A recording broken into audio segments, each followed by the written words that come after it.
So, students, we have discussed about different types of radioactive decays possible, and now let us see a few types of nuclear reactions that occur. So, the first one we will be discussing about is nuclear fusion. So, apart from this we also have nuclear fission, which we will be doing next. So, nuclear fusion basically refers to two nucleus combining together, fusing means combining together to form a single nucleus. So, that process is what we call as nuclear fusion. So, we can write it like this: the process of combination of two lighter nuclei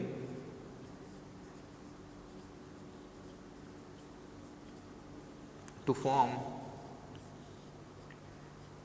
a single larger nucleus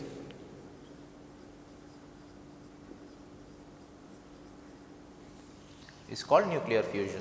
So, that is the basic idea. So, we can write the equation something like this: A plus B gives rise to C. So, these two nucleus are basically a lighter nucleus,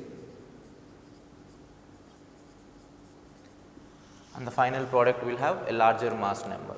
So, now why do lighter nuclei undergo nuclear fusion? So, that is the idea which we will have to learn about. So, for that the answer can be understood from the binding energy per nucleon graph, which we already have seen. So, when I draw the binding energy per nucleon versus the number of nucleons, we know that the graph would be something like this. So, this is how it looks like. So, we know that this maximum binding energy per nucleon will be for nuclei which are having their mass number of 56, which is iron. We have discussed that earlier. Now, we can say that, so the nuclei which are on this side of 56, on the left side of 56, the lighter nuclei with smaller mass number, so they are the ones which actually undergo fusion reaction. And the reason is, for example, let us say I have considered a material or a nucleus which has a mass number of 15 and another nucleus which has a mass number of, let us say, 25. Now, we know that when these two fuse with each other, it forms a nucleus having a mass number of 40, and 40 would be somewhere over here, let us say. So, these two are fusing with each other and they are forming this nucleus. Now, if you look at what happens in this reaction, the nucleus which is finally formed, 40, has higher binding energy per nucleon when compared to the initial two lighter nuclei. So, what happens here is, as A and B combine to form C, so C is moving closer to 56, which means this one has higher binding energy per nucleon when compared to the other two. We know that a process will be exothermic, a process will release energy if the final products have more binding energy. So, we have seen this earlier, that the Q value of a reaction can be written as binding energy of products minus binding energy of reactants. So, which means if the binding energy of products is greater, then that reaction releases energy. So, the final products will be more stable in such a scenario. So, fusion occurs in that manner. So, two lighter nuclei, when they combine, they move closer to 56, whereas when two larger nuclei, let us say I am combining 60 and 80, they move away from 56, which will further decrease their binding energy per nucleon. So, larger nuclei can't fuse with each other. So, that is the basic idea. Now, let us understand what actually is the mechanism of fusion. So, when two nuclei move towards each other, what actually happens? How do they actually fuse with each other? How do they combine with each other? So, we know that, let us say these are the two nuclei A and B, and nucleus basically means a positive charge. So, this is positive. So, both the nuclei have positive charges. So, let us represent it like this. Now, think of a scenario, if I have to fuse these two nuclei into one nuclei, they have to be brought closer to each other and they will have to combine with each other. Now, for that process to happen, they will have to come very close to each other, and taking them to that close distance is very difficult. You can guess why. Why is it so difficult to bring them very close to each other? Because of the positive charges which they possess. They repel each other. So, it is very difficult for us to bring them closer. Now, there is one important information which you will have to know here. Nuclear fusion occurs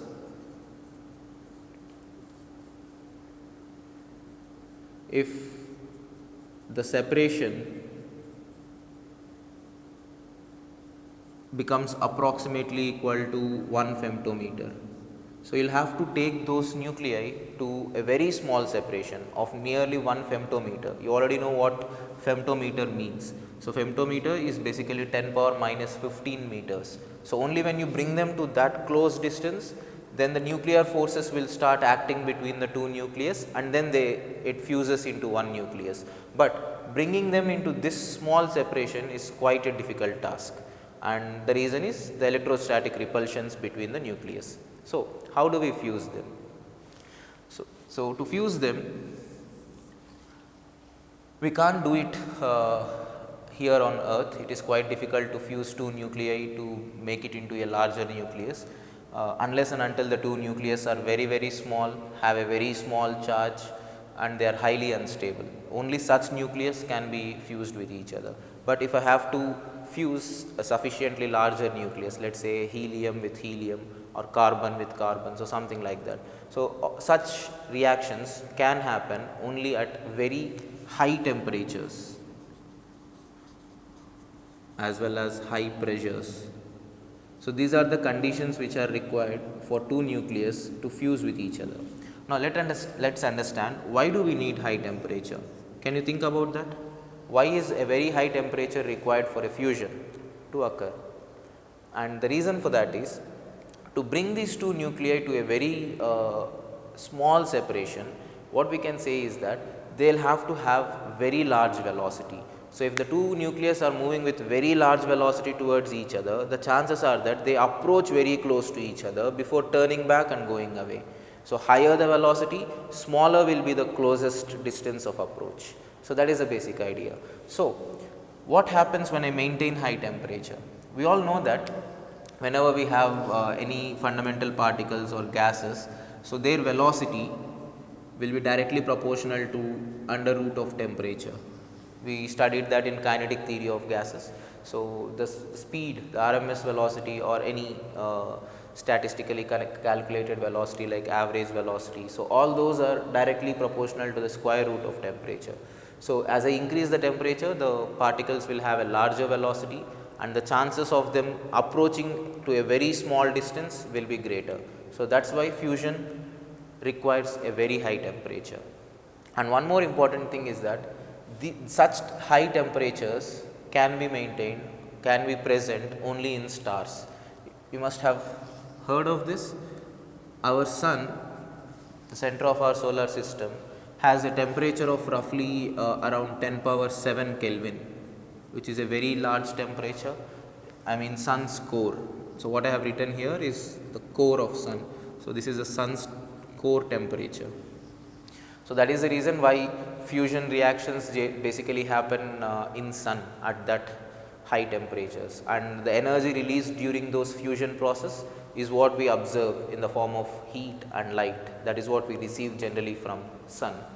And the fusion reactions doesn't even happen on the surface of sun. Surface temperatures of sun are very small, roughly some 10,000 Kelvin or something like that.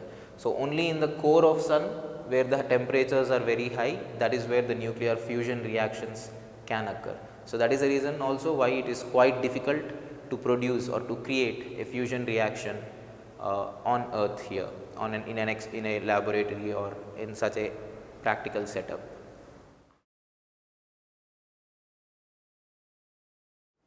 The next nuclear reaction that we will be studying is called nuclear fission. So, nuclear fission basically means breaking down of something. So, here we are going to break down a nucleus into different nuclei, and that process is what we call as nuclear fission. So, we can write it like this: nuclei which have their mass numbers greater than 200. So, these are the ones which generally exhibit nuclear fission. So, they break down into two or more nuclei, into two or more nuclei of comparable sizes.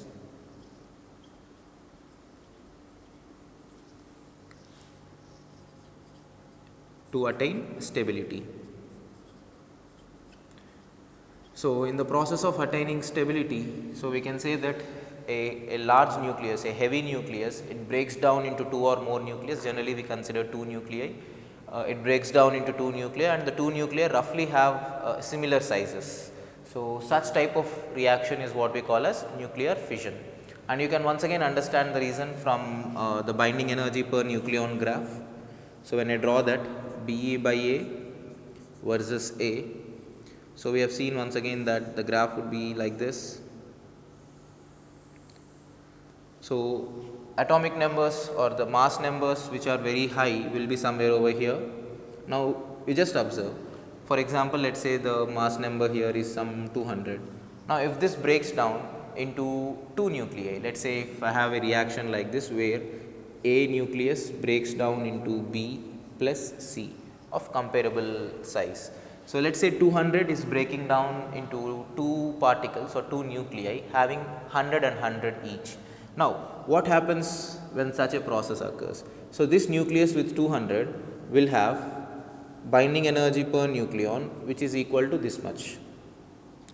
Now, when it breaks down into two nucleus of let us say roughly 100 each, so 100 would be somewhere over here, and because of that you can see that binding energy per nucleon has increased from this value to this value.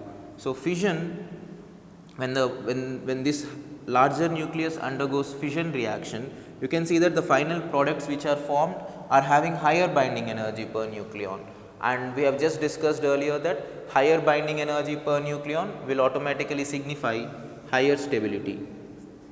So, they have higher Be by A value when compared with A, which will also mean that they are more stable than A. So, that is the basic idea of a fission reaction, and I guess you must have known that fission reaction is what we generally use in many nuclear reactors around the world.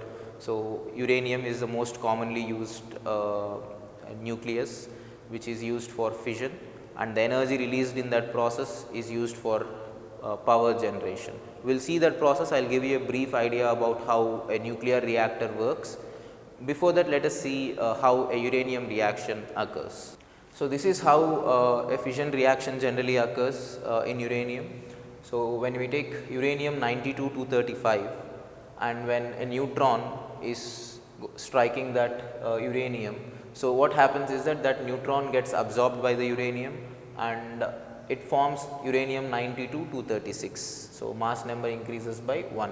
Now, that uranium 92-236 will be highly unstable, and as a result of that it breaks down into two particles, two nuclei which are barium and krypton in the first case. So, the breaking down of that heavy nucleus, unstable nucleus might happen in different ways. I have just written two methods here of the process that can happen, but there are multiple ways in which that can break down.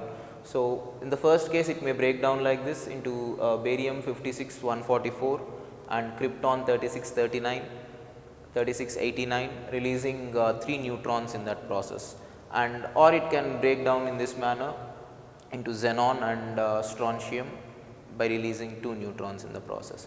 Now, when you look at different possibilities that can happen, and if you look at the neutrons which are released from here, we can say that on an average there are 2.5 neutrons which are released per reaction, which means whenever a neutron is absorbed by the uranium and it breaks down, 2.5 neutrons on an average will be released per reaction. Now, This reaction is also accompanied by a release of approximately 200 million electron volts of energy. So what that means is, when one uranium nucleus dissociates or breaks down into two nuclei like this, so roughly 200 million electron volts of energy is released in that process. So that is the basic idea. Now this energy is what we try to use or we try to produce in a nuclear reactor. So nuclear reactor works basically on this principle. So we have uranium as the fuel in the nuclear reactor, and we project some neutrons onto it, and when neutrons go and strike the uranium, we can say that this reaction occurs. Now there is a problem with this.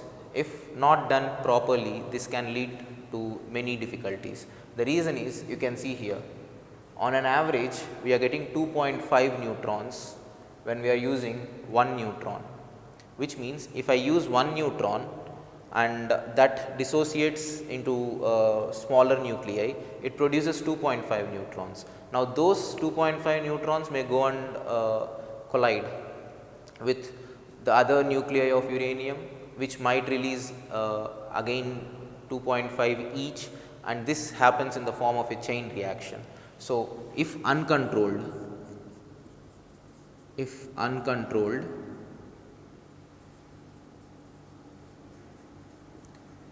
it becomes a chain reaction.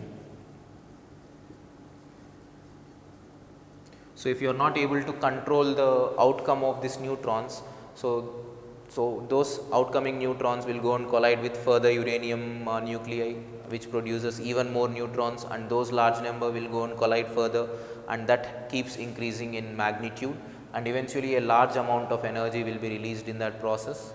And if that chain reaction becomes uncontrollable, that is what we basically call as an atomic bomb. So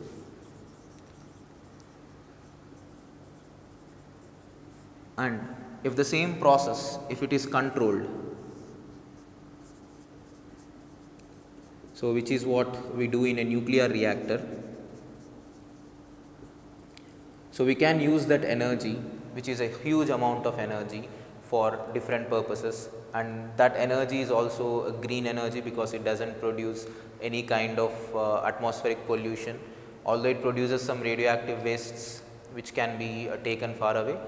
So there are lots of uses of using this as the energy source, but it should be maintained in a very controlled manner. So that is the basic idea of how fission reaction can be used to produce energy. We will see how a nuclear reactor functions in a while. Now one important thing you will have to know here is that when we are using this uranium to convert that into this unstable uranium-236, the neutron which we have to have here are generally slow moving neutrons.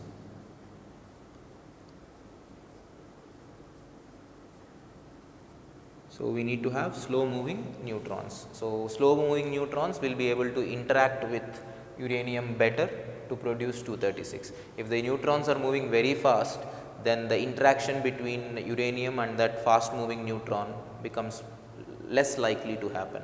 So slow moving neutrons, when struck with uranium, produces an unstable uranium-236, which breaks down into nucleus, two different nuclei, releasing roughly 200 million electron volts of energy, and in that process also releasing an average of 2.5 neutrons per reaction. So if uncontrolled, this can lead to a chain reaction. If it is controlled, we can use that energy to power different sources.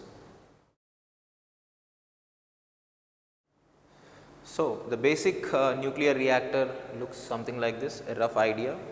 So we have fuel rods, which are basically made of uranium generally. So this is where the uranium rods will be there, and this is a core where the reaction happens. So when neutrons come and strike this, so when slow moving neutrons come and strike this uranium, so fission reaction occurs, and in that process energy is released, and the energy which is released will be used for heating the liquid or water in generally. So, cold water comes from here continuously, it gets heated up with the energy released in this particular chamber and it enters into this as hot water, and that energy is utilized to create steam in this particular chamber.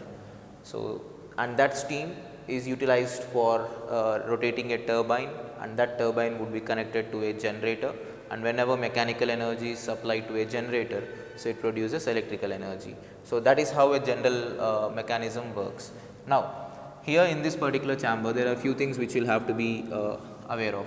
So, these neutrons which are produced, I have told you earlier that we should be controlling the production of those neutrons, otherwise it can become uncontrollable reaction, chain reaction might occur. So, as a result, to control this neutrons which are produced during that fission process, we have something called as control rods. So, control rods are generally made up of boron. So, they absorb the neutrons which are produced in that. So, what happens is that if I have to make the reaction occur, I remove the control rods from the chamber, I just pull down these control rods. So, whenever these control rods are pulled, the reaction occurs with the uranium, fission reaction occurs and energy is released. And whenever I observe that the neutrons are being produced at a higher rate, I just introduce the control rods and eventually the neutrons will be absorbed and I will be able to slow down the reaction. So, that is how these control rods will be used, and this chamber will also have something called whatever I have drawn here. So, it will also be filled with something called as a moderator. Moderator is something which basically slows down the neutrons. So, whenever neutrons are produced during this reaction from fission, we have seen that roughly 2.5 neutrons are produced. So, those neutrons generally have a high kinetic energy because they are released from a fission process, they have very high kinetic energy, and such high kinetic energy electrons will not be used for fission reaction. We know that these neutrons should be slow moving neutrons. So, that is where the role of moderator comes. So, those fast moving neutrons will be slowed down by the moderator. Generally we will be using heavy water D2O for moderator, or sometimes we can use graphite for slowing down those neutrons. And those slow moving neutrons, when they strike the uranium rod there, so we can say that the uranium nucleus becomes uranium 236, fission occurs and roughly 200 million electron volts of energy is released per one nuclear reaction. So, that is a basic idea of a nuclear reactor. Till now, all the nuclear reactions which we have discussed about, we talked about how to calculate the Q value of all those reactions. Now, in the same manner, let us also understand how to find Q value of either a fusion reaction or a fission reaction. Now, this is something which is very important. I want all of you to please note it down as well clearly, and the point here is that for a fission or fusion, we can directly write delta M is equal to mass of reactants minus mass of products into C square, where mass is directly the atomic mass. So, I have told you that whenever we are writing such reaction, we should be writing nuclear mass. In this case, even if you write the atomic mass, we will get the same value. I have told you such reactions, I have shown you reactions like that earlier also, that because the number of electrons on the both sides are the same. You can see this one has 92 electrons, this one has 56 electrons, and this one has 36 electrons. So, when you look at the number of electrons on either side, we have 92, 56 and 36. So, when I add, so that will also be 92. So, to find the nuclear masses, what I would be doing in this scenario is, I would be taking the atomic mass of this, subtracting 92 electrons mass, and similarly I will be taking the atomic masses of these two and subtracting 92 electrons mass, and then when I calculate the mass defect, the electrons mass will eventually cancel out. So, for all fission and fusion reactions, you can find delta M, we can find mass defect directly using atomic masses. So this is something which should be very clear to you, which means if I consider this fission reaction, I can directly write the Q value of this fission reaction as mass of uranium 235. So observe carefully, I am writing small m, which means atomic mass. So mass of uranium 235 plus mass of neutron minus mass of barium 144 minus mass of krypton 89 minus 3 times mass of neutron. So we can directly write the expression like this with atomic masses. So for every fusion and fission reaction. Now let us discuss about radioactive series. So radioactive series basically means, so if we generally start with, let us say, an unstable nucleus A, and if that decays into a nucleus B, so it might be possible that this B which is formed here is also an unstable nucleus. It might be stabler than A. When compared with A, it might be stable, but B might still be relatively unstable. So as a result, this will further undergo another decay into C, and it is possible that sometimes C might be still unstable. So C will further decay into D, and this process continues until a stable end product is formed.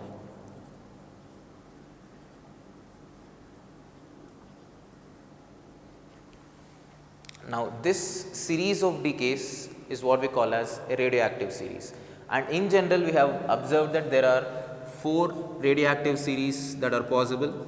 There are 4 possible radioactive series, which means all the higher nuclei will follow one of these 4 series of decays, and those 4 decays and how the decay happens basically depends on their mass number.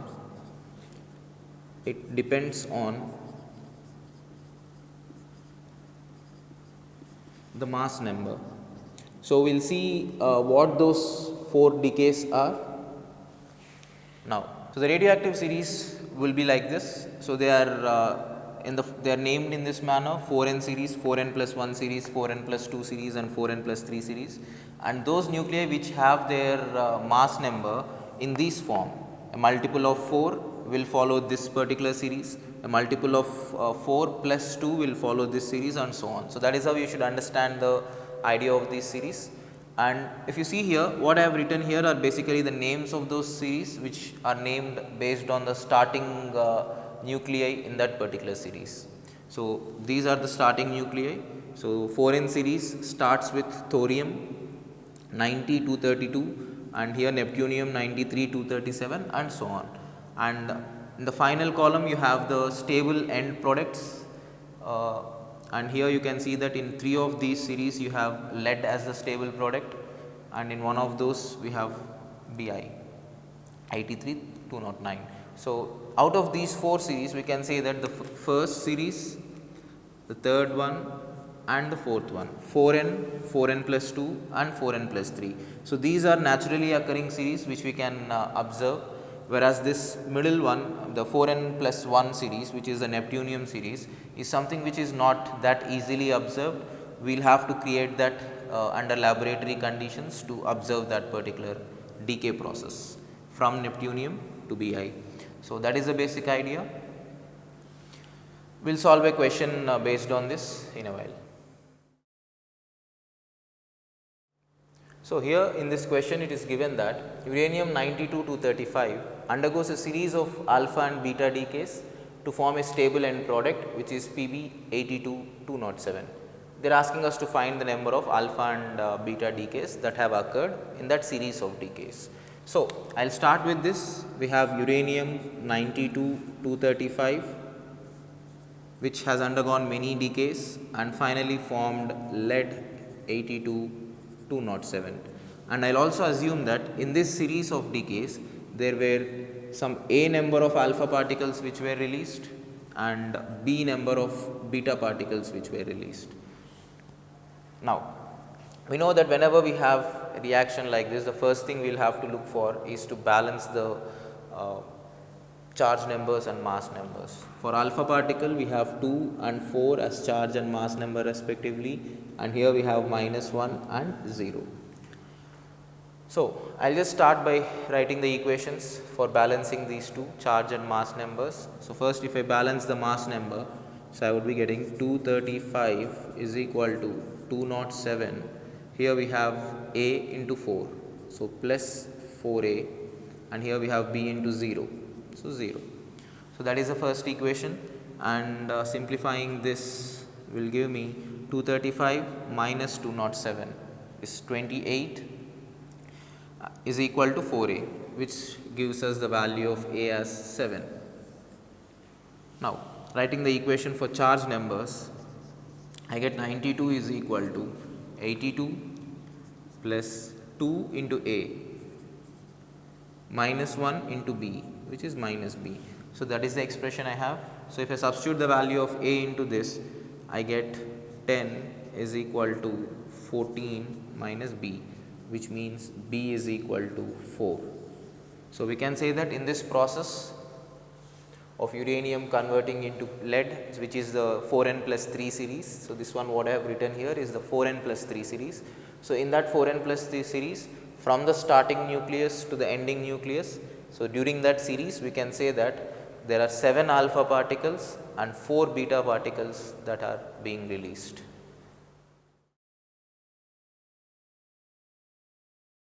So, let us see this question.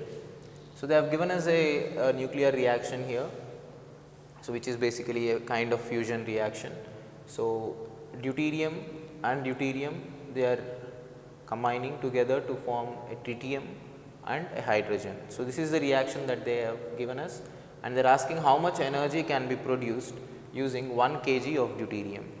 Now, they have given the atomic masses. We know already that because the electrons are same on either side, I can directly use the atomic masses. Here we have 1 electron, 1 electron, 1 electron, 1 electron. So, we can directly use the atomic masses for calculating the mass defect. Now, let us first find that, let us call delta M as the mass defect, which is basically twice the mass of H2 minus mass of H3 minus mass of H. So, this would be the value of mass defect. You can convert that into Q value of the reaction. Let us say the value of Q is given by delta M into 931.5 million electron volts. So, this will be the value in million electron volts. Now, so this Q value which I got here will be the energy released per reaction. This is energy released per reaction. So, if I have to find out the total energy which is released, I need to find out how many such reactions can be possible, how many such reactions will I be able to operate. So, as a result, I will have to first find out in 1 kg of deuterium how many atoms of deuterium can I get. So, 1 kg of deuterium contains how many atoms. So, to do that I will first find the number of moles of deuterium that are present in 1 kg. So, for doing that I will write 1000 grams divided by what is the molar mass of deuterium. Molar mass of deuterium is 2. So, we can write it as 2 grams. So, we can understand that there are 500 moles of deuterium in 1 kg of deuterium. Now, 500 moles will automatically mean how many nuclei, how many nuclei of deuterium will 500 moles have. So, for that I can say total number of deuterium nuclei is equal to the number of moles which we have calculated here multiplied by the Avogadro number. So, N into Avogadro number. So, this will give me the total number of deuterium nuclei. Now, our idea is to find out how many reactions are possible, how many such reactions are possible. So, we know that for every reaction we need 2 deuterium nuclei or 2 deuterons. Deuteron is nothing but a deuterium nucleus. So, we need 2 deuterium nuclei for one reaction, and we have these many deuterium nuclei. So, how many reactions are possible? The number of reactions possible will be the number of deuterium nuclei that we have divided by 2, because that is the number of nuclei which we need per reaction. So, we can say that this would be n into Na by 2. So, you know all the values here. We already found the value of n, you can substitute that, you know the Avogadro number. So, by 2, if you do that, you will get the number of reactions that can be occurring with the given amount of deuterium. Now, we need to find out the total energy released. So, per reaction we have this much amount of energy which is released, and this many reactions are possible. So, we can say that the total amount of energy released is equal to this Q value per reaction multiplied by the number of reactions that are possible. So, I can write the total energy released,